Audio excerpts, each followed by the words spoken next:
Well,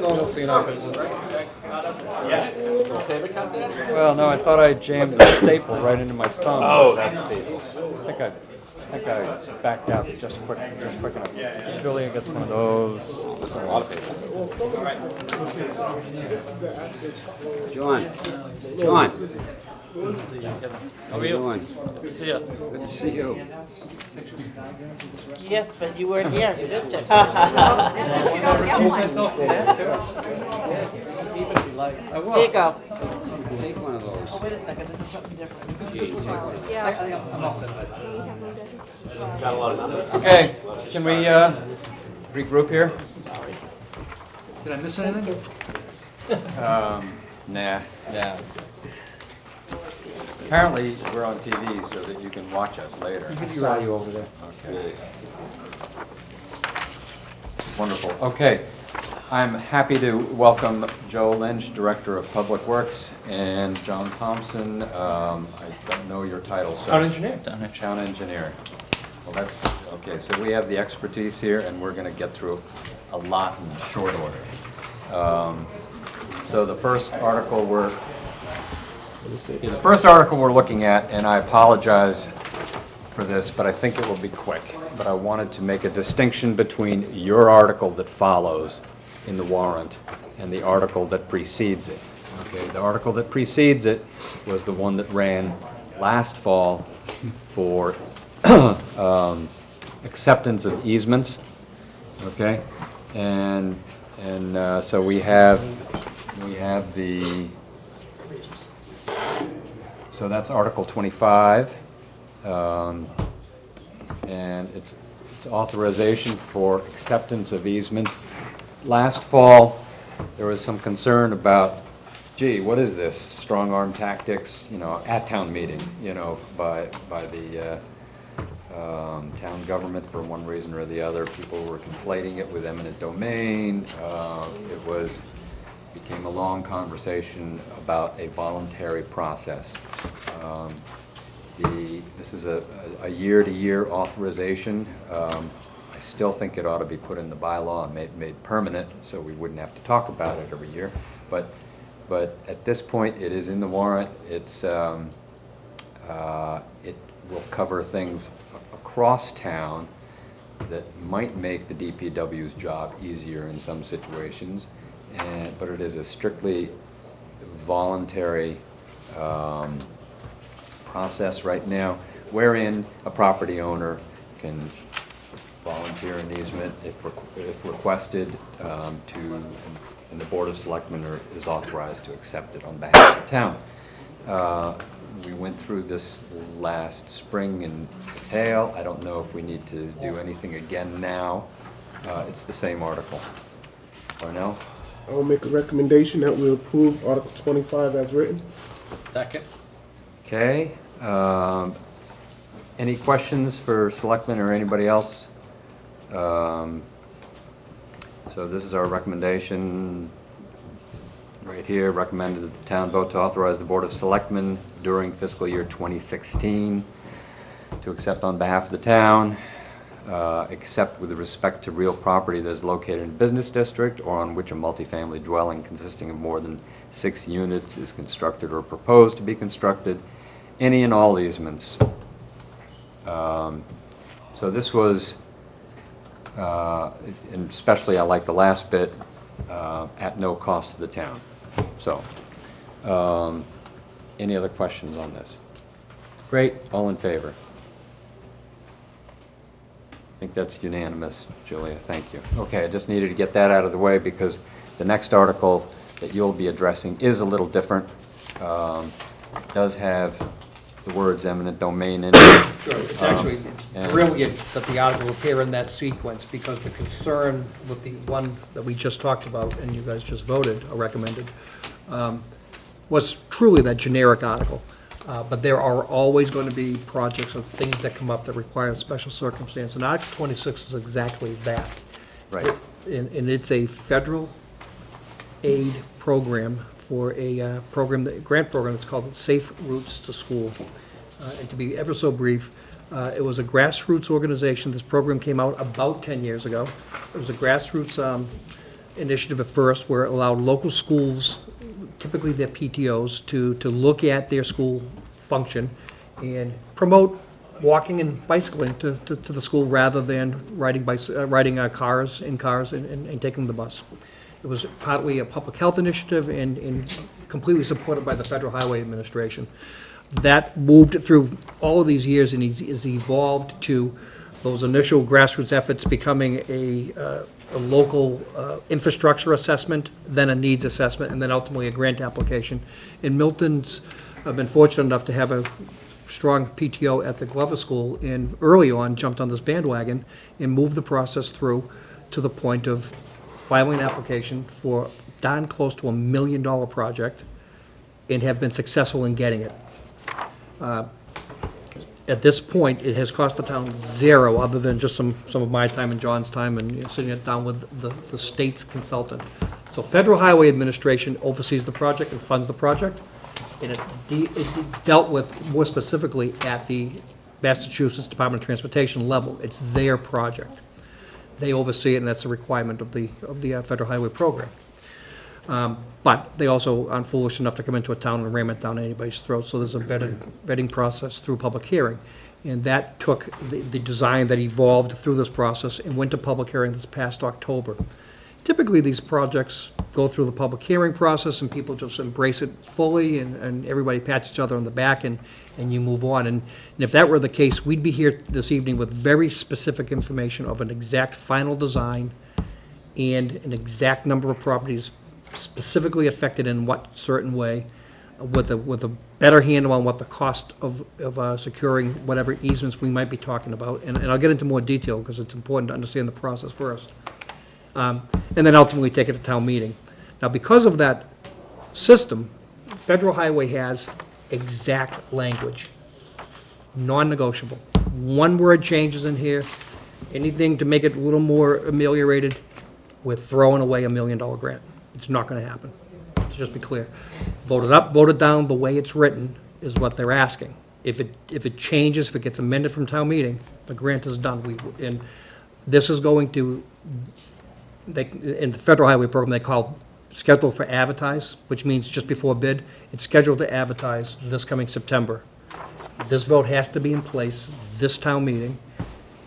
And if it's not voted, and if it's not advertised in September, the money is gone. So that's the timetable. That's why where we're at. Now, that being said,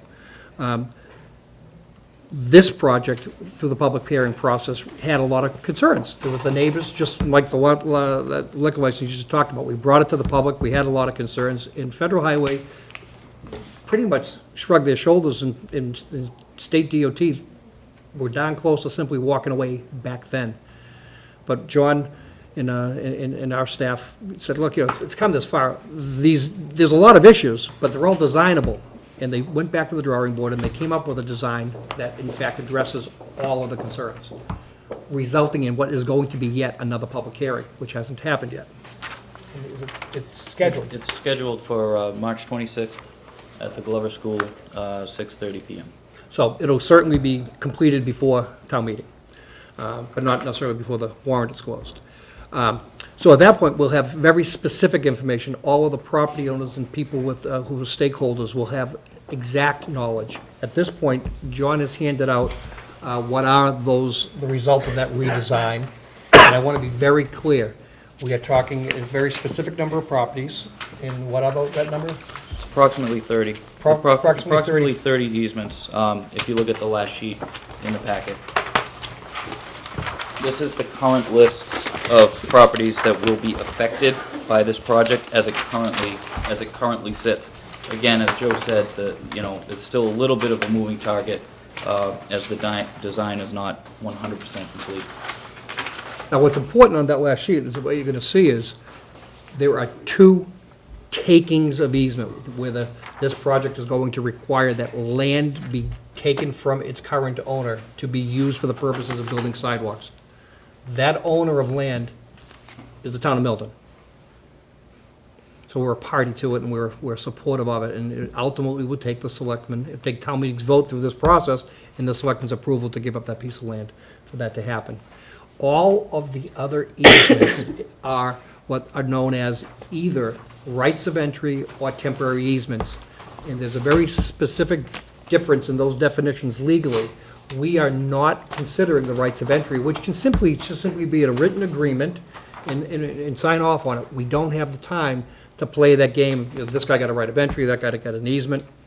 They're gonna go out and they're gonna secure an easement, and those are temporary easements.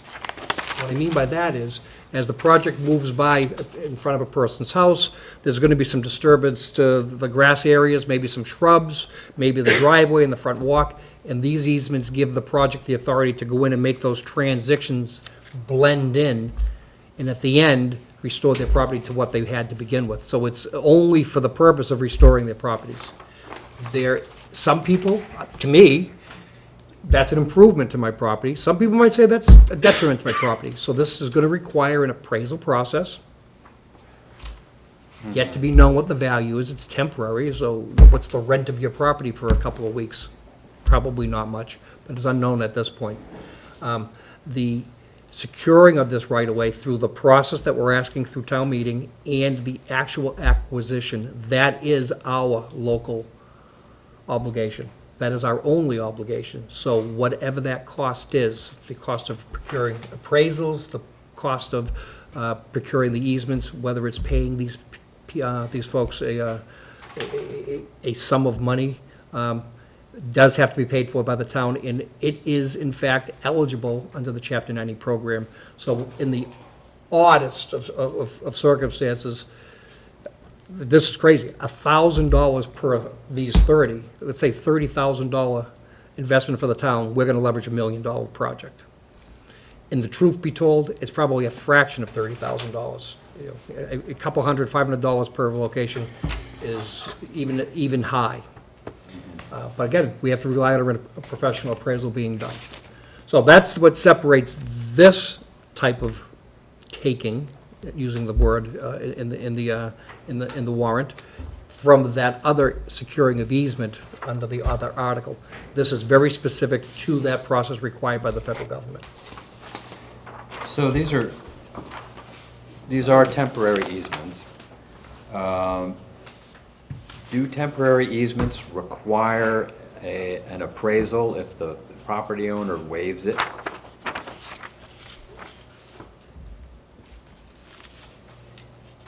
On a case-by-case basis, the answer to that question is no. But once you get an appraisal, the realistic thing is once you appraise someone's property, the neighbor is going to want theirs appraised.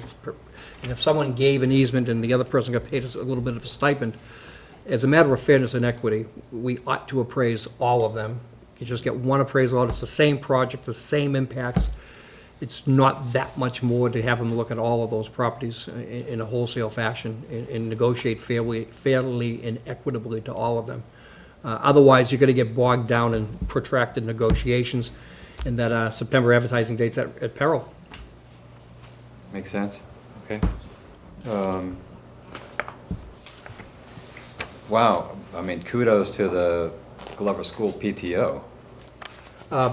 If I could have the floor for a second, Eric Ask was, we have our open house every single year, and we always make an award. It's called the Larry DeSalle Friend of Public Works Award. It's part of our open house and Public Works Week. And Eric Ask received that award last year because of exactly that effort. He's the guy who spearheaded it. He doesn't even have kids in the school anymore. This has gone so long, but yet he's still running it through. So he's a very, very strong champion of this cause and for this community. Ted? Kevin? Joe, I'm still a little bit unclear. Exactly, and I'm looking at the list of the people, I know some of the people, and I know the configuration of the front of the houses. Exactly what are you going to be doing in the I'm front going of the to house? let John describe the actual project, but it really comes down to sidewalks, curbing, and a crosswalk. It's really not much more than that. For the most part. And you're not going to be taking any property that belongs to any of these people? Correct. Correct. It's, the project is mostly reconstructing sidewalks, installing granite curbing, reconfiguring crosswalks, reconfiguring some parking, and that's it. Like Joe said earlier, really the only permanent easement required is an easement of the town. on town land. There's an existing sidewalk that runs through sort of the grassed area Yeah. between the Turner's Pond parking lot and Glover's School. That sidewalk slightly clips, it slightly meanders off the right-of-way and onto the, basically the town-owned land, and then meanders back to the right-of-way. And really, just in that one location is the only permanent easement necessary. Let me Some expound of upon that. some of these houses on Brook Road have grass going right to the street. There is no sidewalk on that side of Brook Road for a stretch, right? Correct. Actually, this project, as it currently sits, is looking to install sidewalk at that location. Okay, when you install sidewalks there, are you still not touching their property? We're 100% within the town's right-of-way, and the only impact to private property is just through transitional, just grading, repaving driveways that we cut across, things of that nature. But, at the end of the project, everything installed, all of the improvements are within the right-of-way. Kevin, your distinction, I think you understood exactly what John said, and probably most everybody at the table, but those folks at home may not. There's a lot of people think that they own to the edge of the roadway. Their property goes all the way to the edge, to whether it's a gutter or to the curbing. Those folks who have a sidewalk in front of the house now, they think they may own to the back of the sidewalk. But not always. What they really own is, you own up to the street line. Right. So in many instances, that gutter line of the roadway may be 12, 10, 15 feet off the edge of the actual ownership of the right-of-way. So folks who may be thinking they're enjoying their property in their front yard may not be their property. So just to be clear on that. Okay. So to say, you said you weren't taking my property, yet there's a sidewalk there, it's on our property. Right, that's what I So I thought. want to be clear on that. The other thing John said, and I understood it. Joe, Yeah. Joe, just to be absolutely clear on the sidewalk issue, if I have a house without a sidewalk, I'm paying taxes right to the curb? No, you are I'm paying not. for your property, you're only your land area. You're only paying for your land area, and, Which and many- doesn't go to the curb. It may not, thank you, Paul, it may not, it depends on, on the layout of the roadway. If there's a center line of the roadway, if the roadway's built within the center line, on a 40-foot layout, it's 20 feet either way, and in some instances where there's no curbing, that could very well be 10 feet off the edge of pavement, where it's still town property. And that's town property. Sure. And some folks enjoy that and, plant gardens and shrubs and hedges and things out there on town property. In this project, if that has happened, it's those hedges and those formal things are gonna be picked up and moved back onto the real property line. So, well, that would be nice of you, as opposed to just chopping it down. Yeah. You'd have the right to do that as well, but I just heard it. John made a statement, and I want to be very, very clear that it wasn't missed. He talked about the taking of an actual easement, taking of land that's currently town-owned property. And he mentioned that the sidewalk is there and it meanders over the line. Not as designed. That sidewalk is already there. That encroachment already exists. So we're not worsening it. Correct. We're actually just putting the legal ownership in clear title in the eyes of Federal Highway Administration. That sidewalk location is already in its current location. But that's on town of Milton Lane. And it's on town, so it's really just to clear up what has already been a legal encroachment over the years. And who owns the triangle opposite the Turner Pond parking lot? The narrow triangle between Brook and Trenton? Town of Milton owns it, Okay. and it's under the care and custody of the Conservation Commission, just by way of like an adopted garden, but the town of Milton owns it. So do you have to check with the Conservation Commission? We will, yep. And they're aware of this. Okay. Well, this seems like a great project. That can be a tough area, without the sidewalk on the other side of the street. So, Lee Michael? I'd like to make a motion that we accept the recommendation as written. Any other questions for I have a question. Joe? Kevin? So this federal aid acquisition guide for property owners really doesn't pertain here? Because all the easements are temporary instead Right. of permanent. Right. Correct. Okay. Still applies, but the easement extinguishes Right. at the completion of the project. Right. This is very well put together, by the way. Didn't come from us, Okay. but it is nice. Thank you very much. Okay, so I have a motion on the table. I believe it's been seconded. This is Article 26, and we have it on the screen. All in favor? Great. Unanimous, thank you. Thank you very much, ladies Okay. and gentlemen. Joe, you can't leave yet. I should have sent you my agenda, but I think I talked a little bit to Yep. you about, Think I'm prepared for 3 sets of numbers. all right, maybe 4. Okay. Okay, the next article I have is Chapter 90. Yes. Okay, would we be talking $933,685 for That- fiscal year 16? That is the correct number. Oh, good, all right. Let's be clear again. Sure, We always appropriate our Chapter 90 money 1 year in arrears, so it's the state's FY15 apportionment to us, but we voted that year, so it is a 16 apportionment that you're voting. okay. And just And that's the for, correct number. for your information, it was 622,000, something like that And last change, year. So this is it's a significant jump.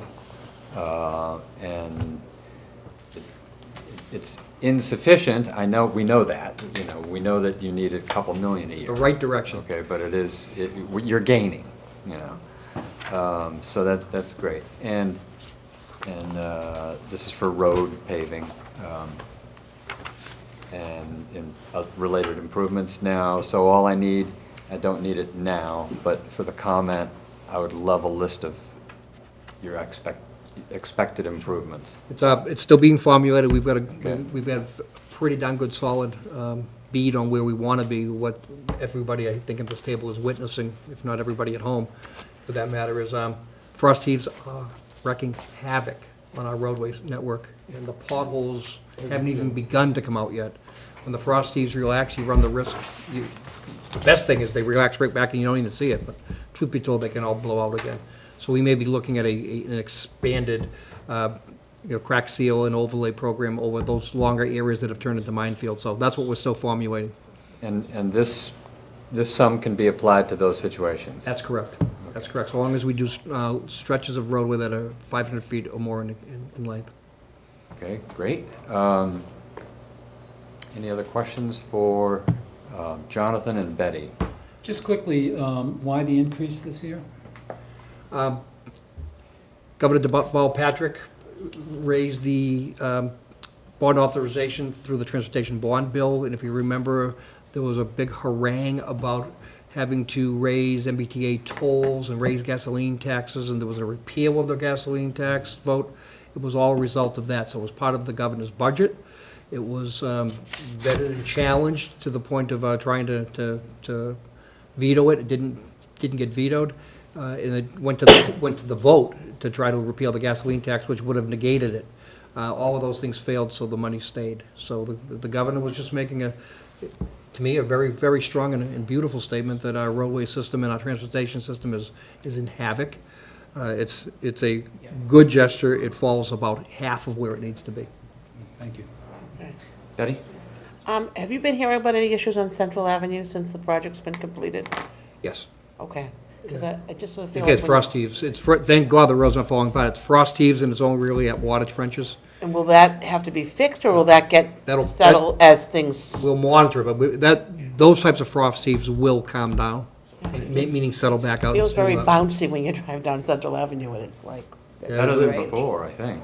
What? Better than before. No, but after spending $1 million on it, it's, Yeah, it's Yeah, like no, stuck. Yeah, okay. but it's not that uncommon when we had, paving project that went right up until November. And really, those trenches do need a little bit more time, but the frost heaves typically calm down.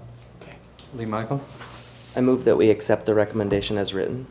Second. Any other questions? No. All in favor? Thank you. Okay, next item quickly is, or as long as it takes, this is the town's water system. Do you, Last year it was $500,000. Do we know what it might be this year? Or are we not ready for this article? Well, the 500,000 is an authorization to borrow under the local pipeline assistance program from the MWRA. It's gonna be the same amount, so that's not going to change. Oh, good. But we also we typically have a separate water borrowing that shows up through our water rate, so that's a different article. Right. But this is That's the not. local authorization through the LPAP, yes. Right. When I get the numbers from you on the water and sewer enterprise funds, those will show Capital outlay. a capital outlay. And this is a separate from that, and this has been going on year to year to year. LPAP is in the fourth year, or this is authorized in the fifth probably? I believe this is going into the 5th year. And prior to that, it was the local, we used to call it the LSAP, Local Pipeline Assistance Program. And that was a lesser amount and it had far more strict underwriting requirements, and the loan-to-grant ratio was not as attractive. So this is a much better program. Now, so to be clear, this one is, generally, this is 0% interest. That is 0%, and it's now a 55. That's the other one. That's the That's the sewer, that's the Yeah, sewer. Sewer. The water is. This one- is just straight interest-free zero. loan. Straight 0. Okay, that's where it was last year. Okay, so this is 0% loan to the town, so there's no debt service cost. Darnell? I'll make a recommendation to approve Article 22 as written. Second. All in favor? Great. Okay, Article 23. Okay, now this is the surface drains. This actually does cost us money. The $200,000 that I have in here has been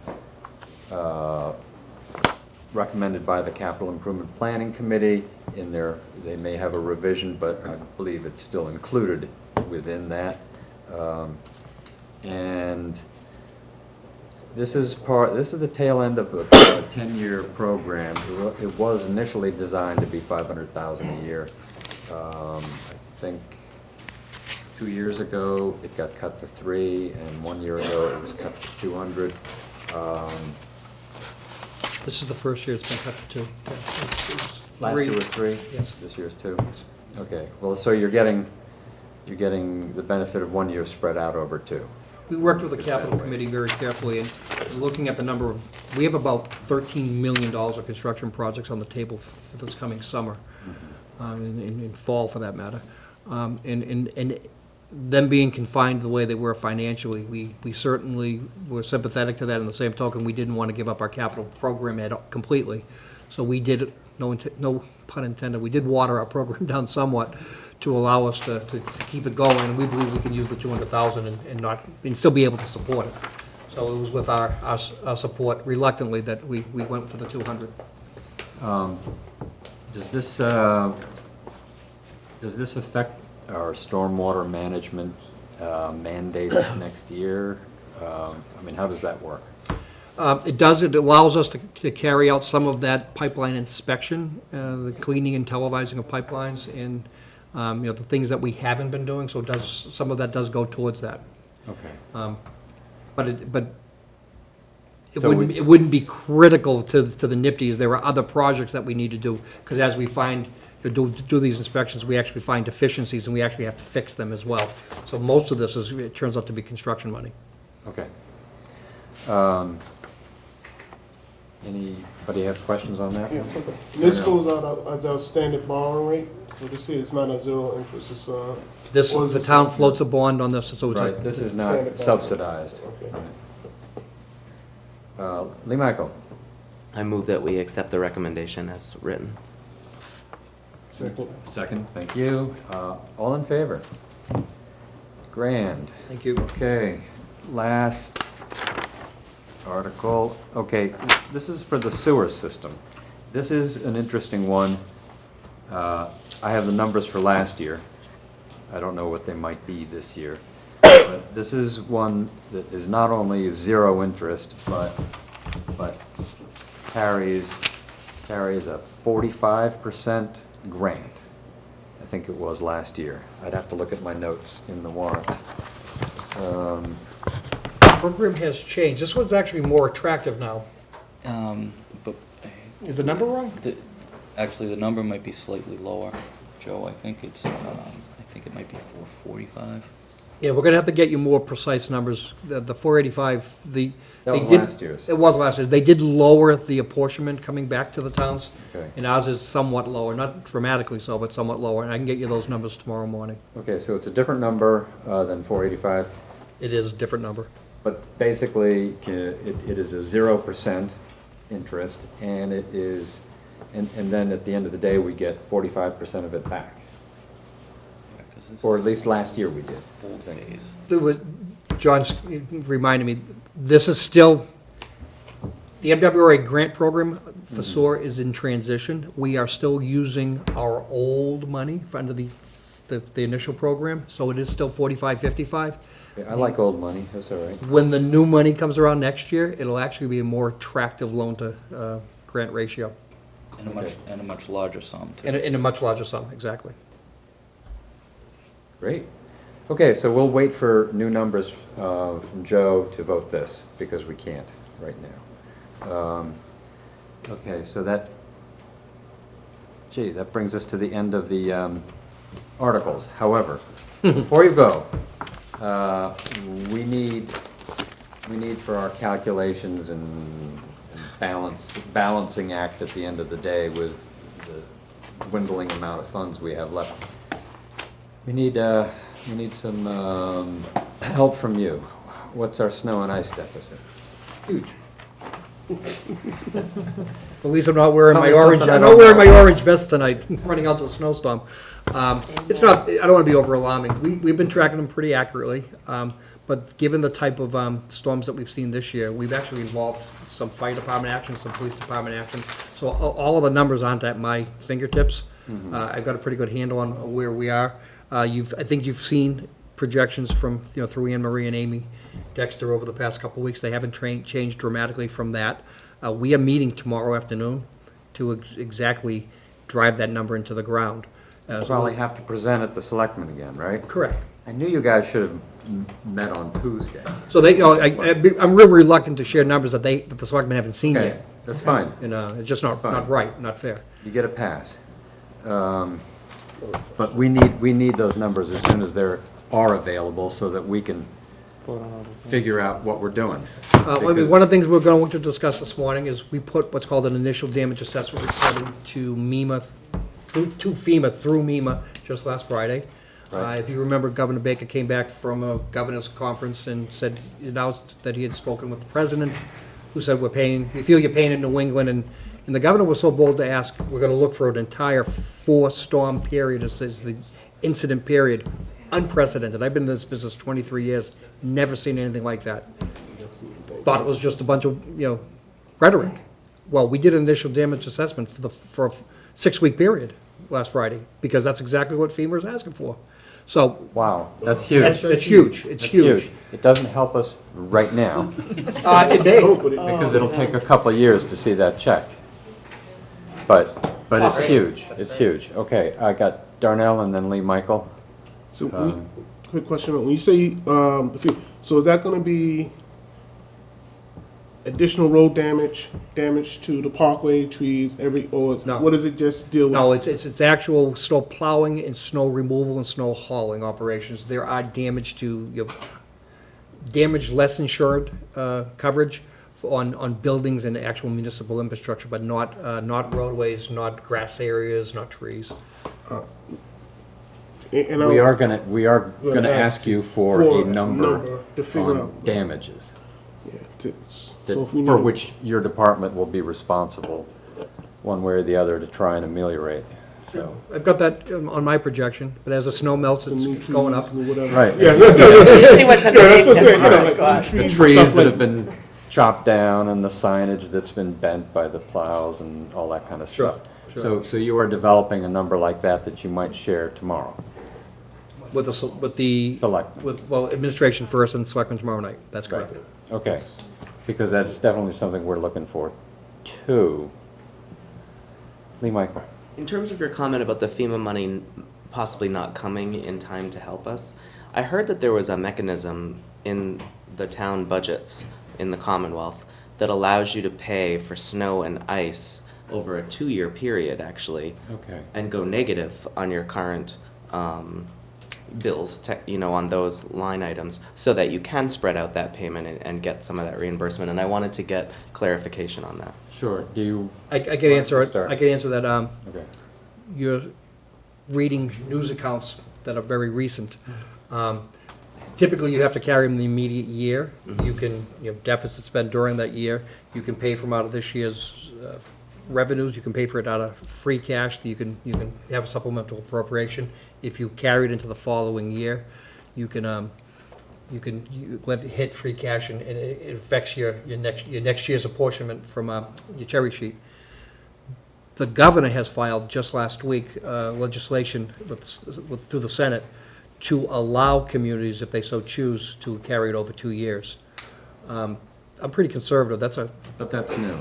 That's brand spanking new and yet to be voted. That's a roll of the dice. If we have a bad year next year, we're only going to be compounding the problem in that out year. So that becomes a policy strategy that only town fathers can address, but that's what the legislation allows to be considered, and it is a local option. And it hasn't passed yet. Okay, does that, Michael? Yeah.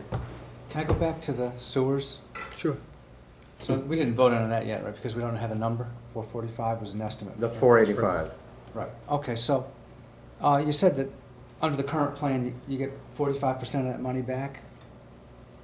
The four, whatever it is, last year was 45, you get back 45% as a grant from the state? So you have to vote the full amount Yeah. in order to be part of the program. And the other piece of that is to also appropriate the money so we can spend it. All right. So the full sum has to be So we appropriated. do those things. That's correct, but the debt service, when we go back and calculate our sewer debt service, it's based on only that amount of the loan that we have to pay back at 0%. So that shows up in the sewer operating budget. I'm not sure Michael got to his question yet. So Have we? the question is, do we get 45%? Is it like we get about half the money back from a grant? Is that You is don't that- take is that out a what that loan means? for half the money. Yeah. So we vote 500,000, That's correct. and it was 50% we got back. Just Keep the numbers easy. yeah, just my Sure. So we would actually wind up borrowing 250,000 in that case. No. Unfortunately, you have to No. borrow the You have to whole- borrow the whole amount. The whole thing, You have to okay. appropriate the whole amount. I'm new here, okay? Sure, so oh, no. Walk me through this. But, so what's gonna happen is we're gonna get a check for 250? Nope, No. nope, we only have to pay back the difference. So there's, We borrow it from the I think there's MW. three Where's things. this half, 50, where do I get my 50%? But There's No, three, no, there's we three, have to I pay think back there's money. 3 things that happen, 2 in this article. One, the first thing that happens in this article is you are authorizing the town to go to the MWRA and use that money that's apportioned to them.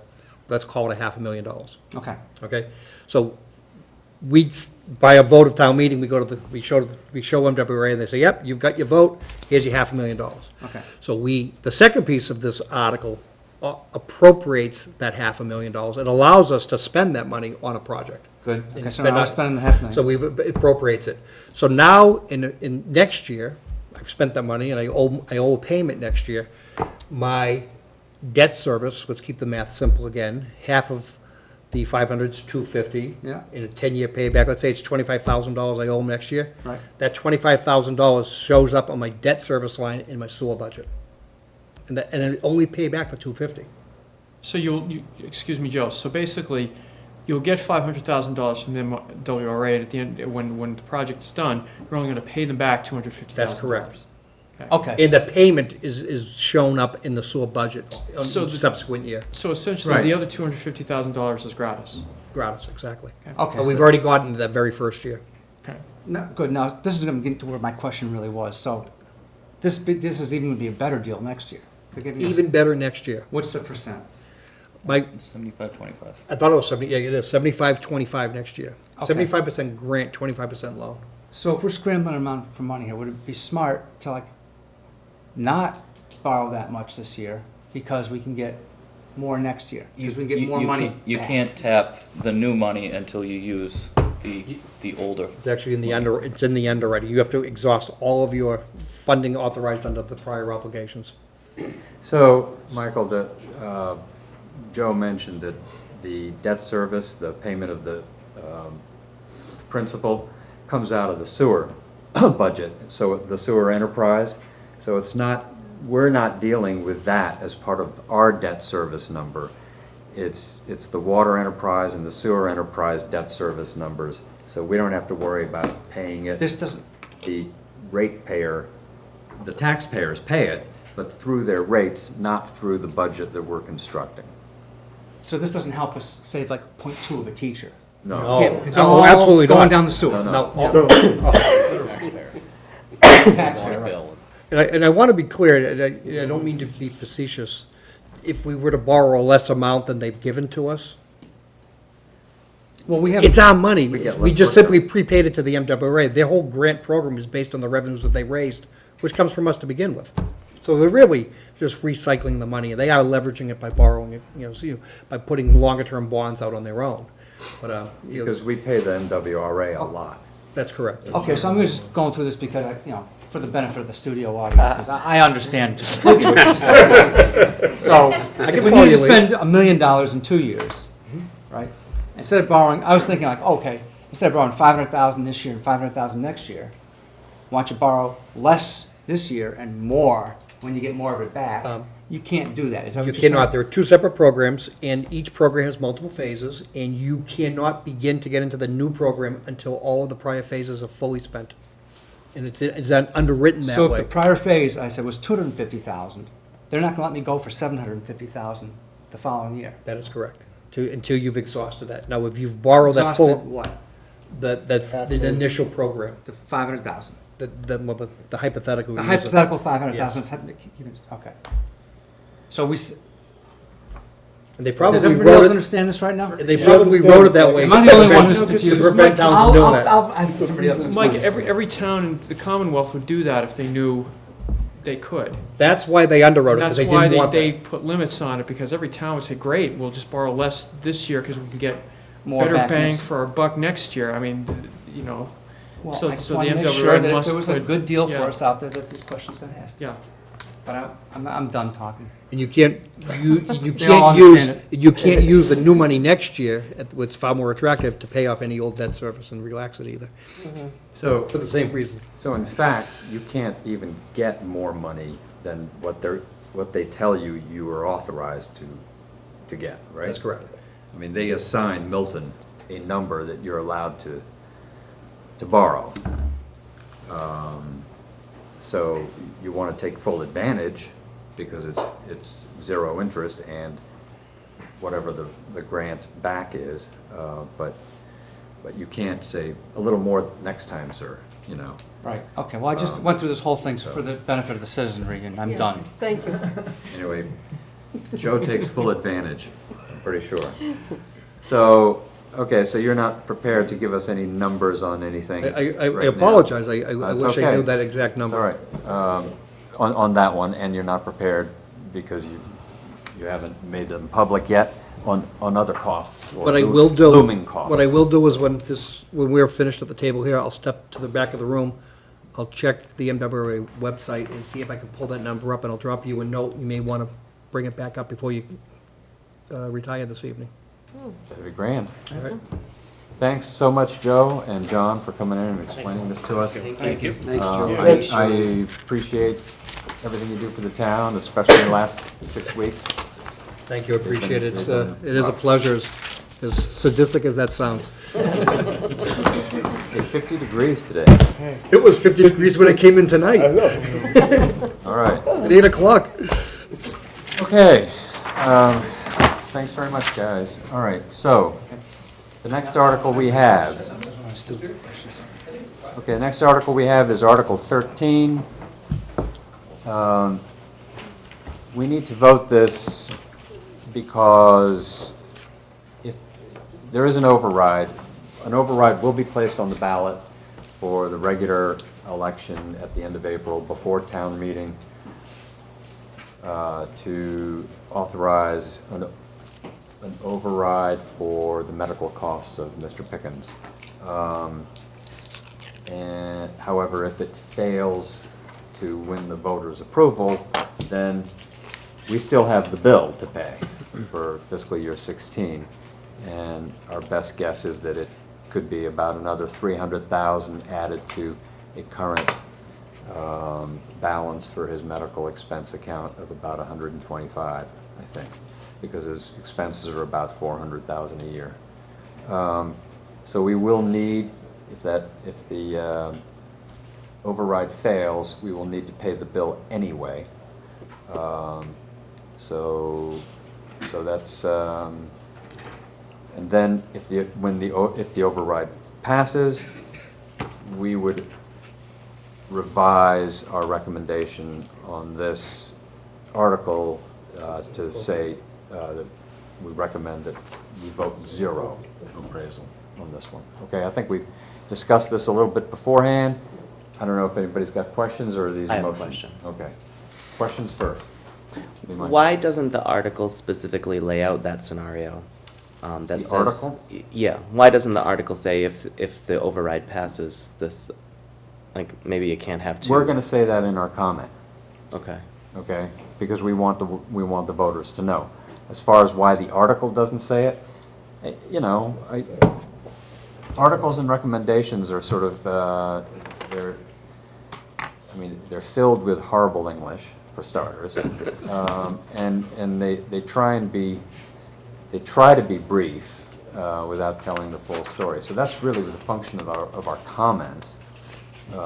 We want the voters to know what how this ties together, so we will be explaining that fully in the comment. Any other questions on that? Paul? I'd like to make a motion to accept the article as written. Second? Okay. All in favor? Thank you, unanimous. Okay, thank you, we'll get that out of the way. Now, next article is Article 45, which is the Yulin Rink Enterprise Fund. And I know we've got some more questions on this. So, at least I do. So I don't know if somebody would, Tom, would you like to, or Katie, come to the table and answer anything that might come down the table to you? Very good. Okay, so again, here's an article that doesn't say much, right? And a recommendation that just doesn't say much either. So I guess my first question to Tom would be, what should our comments say? How best do we explain this to the voter? Okay, first and foremost, the purpose of this article is, in the event, and as everybody knows, we're trying to secure a 25-year lease for Yulin Rink. As of this point, our 5-year operating permit expires the end of this April, so a month and a half from now. Okay, it might be helpful, just for anybody who doesn't know. The operating permit comes from the Department of Conservation and Recreation? Correct. Okay, who owns the rink? Correct. And we are coming to the end of a 5-year lease to the town, or operating It was an permit operating to permit. the town. Correct. And the other thing that people ought to understand is, what is an enterprise fund? You might talk about that a bit. All right. So first of all, as I started to say, we're trying to secure a 25-year lease because we think it will be would be beneficial to the town, to our youth organizations, to the high school, to the various sports teams that use that rink to have a well-maintained facility, and that's why the town's interested in it. The town is not interested in it if it is going to lose money operating that rink.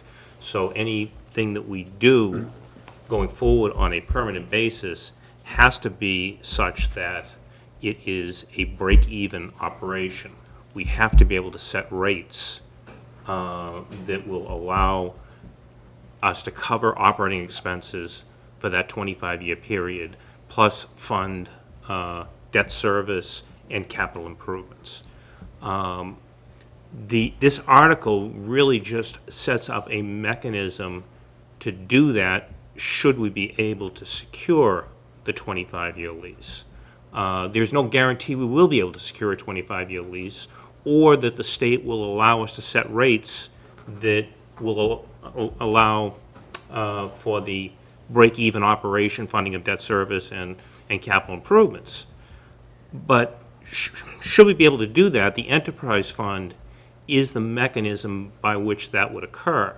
In other words, the very essence of an enterprise fund is that it's operated somewhat like a business, that you set rates that are supposed to cover costs, that they can't operate at a deficit.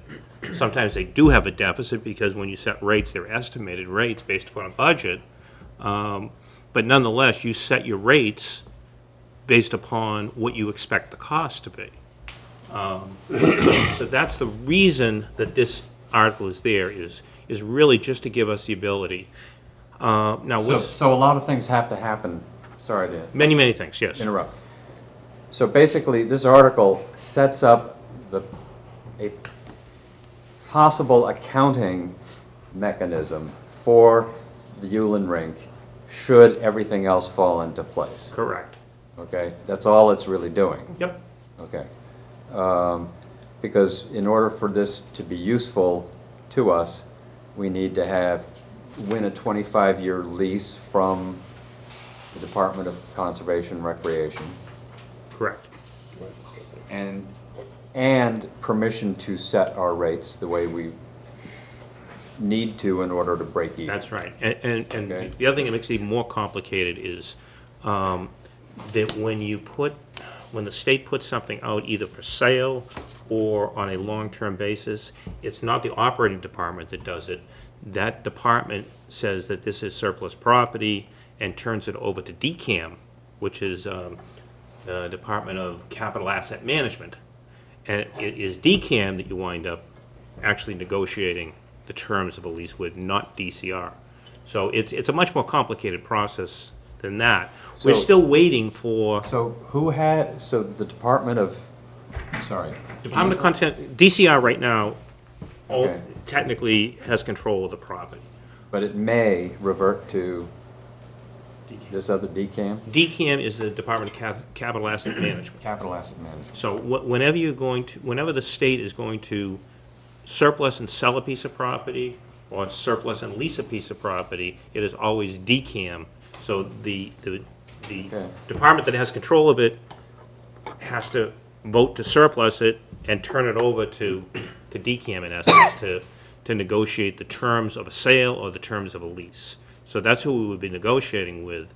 That hasn't even occurred yet. That hasn't occurred yet. So what happens at the end of your 5-year operating lease? Well, that's the other point I was getting to. That will come and go long before this 25-year lease gets negotiated, if it ever does get negotiated.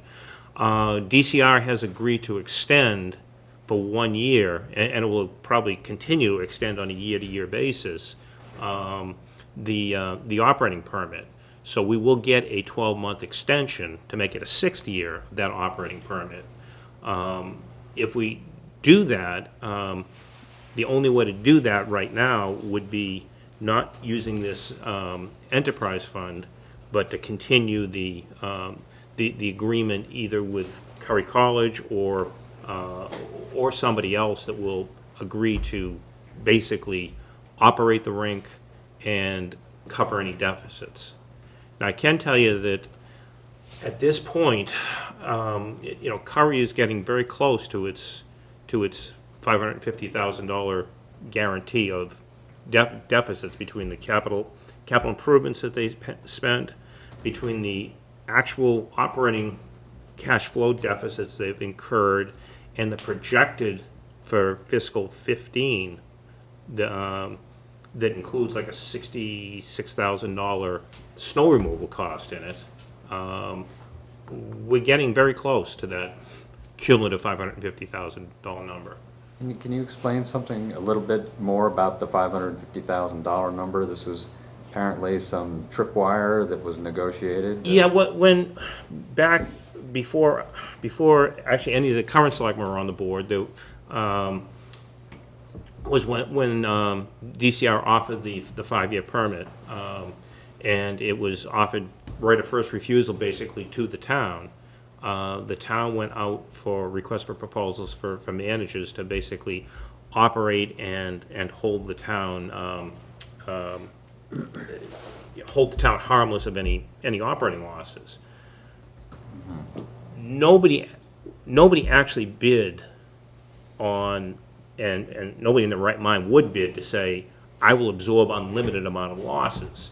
So the way the proposals came in was a proposal to cover capital expenses, and it was written very strangely. Both the proposal and the request for proposal and the way they came in. When it finally got negotiated with Curry was accepted. Curry's proposal was accepted as the most beneficial proposal of the two that were submitted. Then there was a negotiation process of how we were going to actually write this contract, and that is where the $550,000. Curry basically said, and I think it started at 5, and I think it was raised to 550. But Curry basically came in and said, we're not going to take unlimited liability. We will commit to a $550,000 liability, and Over 5 years, or? Oh, well, actually, over 3 years is the way it was originally written. Curry's original contract was a 3-year contract, and then 2 years ago, or almost 2 years ago, we had to go out for a second request for proposal, which we did. Curry was the only bidder on that. Came in for 2 additional years, the last 2 years of the operating permit, with basically the same proposal, and that's where it stands. So that So they got 2 more years, but did they they increased increase it from 550 to anything? I believe they increased They're it from getting 2 5 to more years. 550 with their exposure. Huh, so they were willing to accept exposure of 550 for 3 years, then they got 2 more years, but they weren't willing to accept any additional exposure per year. Right, well, they hadn't, I mean, at that point, I think they were only about $300,000 into that, maybe even a little less than $300,000 into their exposure. So you'll be renegotiating for an extension with Curry? At this point, it's up in the air. We're not 100% certain. If it appears viable and that the 25-year lease can happen, then yes, we will accept the 1-year extension. But before we accept that, we have to know that we have a rink manager that will accept liability. Okay, so the enterprise fund is really for The long term. long term, but let's say Curry got a 25-year lease. Let's say we got a 25-year lease Yep. from the DCR, and then we were able to negotiate something longer term, say with Curry to manage it. Well, first of all, we couldn't, without a home rule petition, we couldn't do, because we're limited in the number of years that we can put any contract out. Oh, okay. So we couldn't do a 25-year lease. Okay. All right, Or contract with Curry. doesn't matter for my question. So then, once we get a 25-year agreement with the DCR, Yep. and we have control of the rink, and maybe this measure passes, and we have the possibility of installing this enterprise fund, if we then have an RFP and we have a rink manager, what are my entries in this enterprise fund going to look like? Revenue, a rental from the manager, and where are my costs? Or are we giving them, the manager, the template to fill in with all the costs? Where we want to go with it, and we've been talking to the park department, that the control of the rink would go to the park department from the selectmen. Makes more sense, it's a recreation facility. Park department really isn't in the business of running hockey rinks. So, you know, they would need somebody to, they would probably need somebody to operate, you know, whether we hire that person from within, whether we, you know, go from a year to year or a 3-year traditional management contract. But a traditional management contract, that contractor would not be accepting risk. That contractor would be managing it for a fee. That the bills would be paid within the town, that the rink would be operated by the town. Okay. And So we would be reporting in that enterprise fund accounting, we would be reporting all the revenues. all the revenues from the different revenue streams, Yep. the different teams, et cetera, et cetera, et cetera. Correct. And then obviously one of our big expenses would be the manager's fees, Salaries, whatever. utilities. I mean, the biggest costs are, the biggest cost is utilities, and, Okay. and then salaries and then maintenance, Okay. building maintenance. So this makes a lot of sense to have that enterprise fund accounting there, Mhm. because then you have to adjust the rates to cover your costs. Right.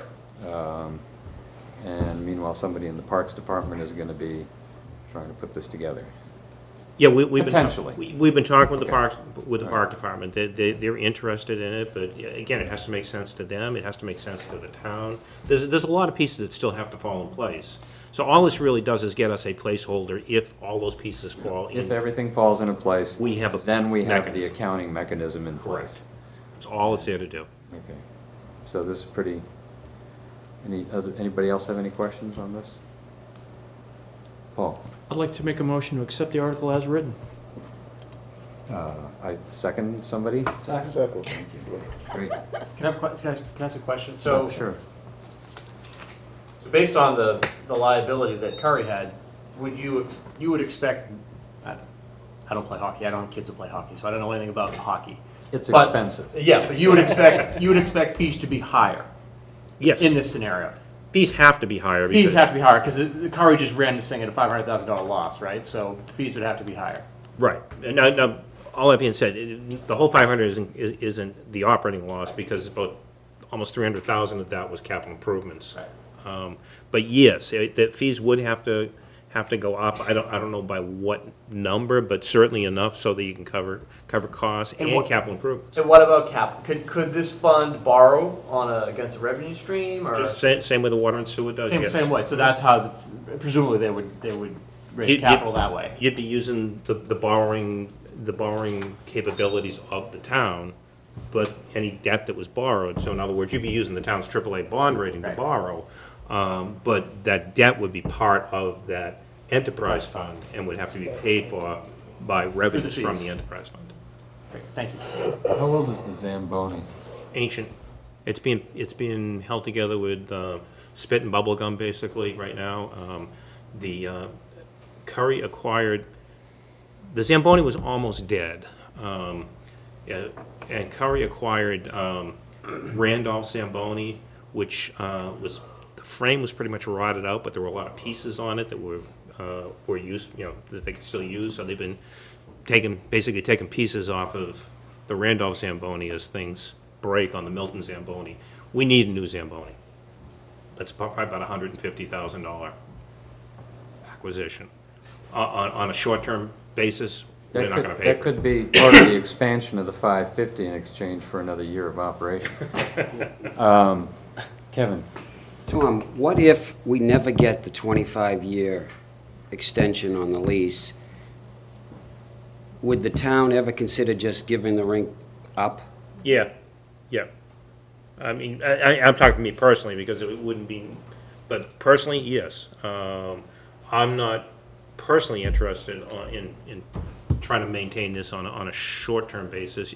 You just can't plan properly. You can't do the right capital improvements. I mean, because you've got no guarantee that beyond Right. that period that you're going to be running it. So, why do I want to put money into it? I mean, does it need a cogen system? I mean, you've got to figure out a way to reduce utility costs. I mean, utility costs keep going up, and it's expensive. And you got to figure out a way to maintain the plant. Phil? And under those circumstances, would DCR take the rink back? and attempt to find someone to manage it?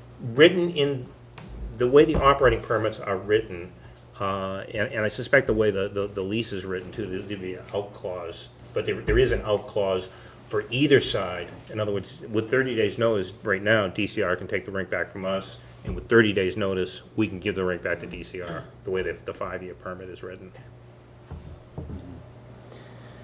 Okay, any other questions?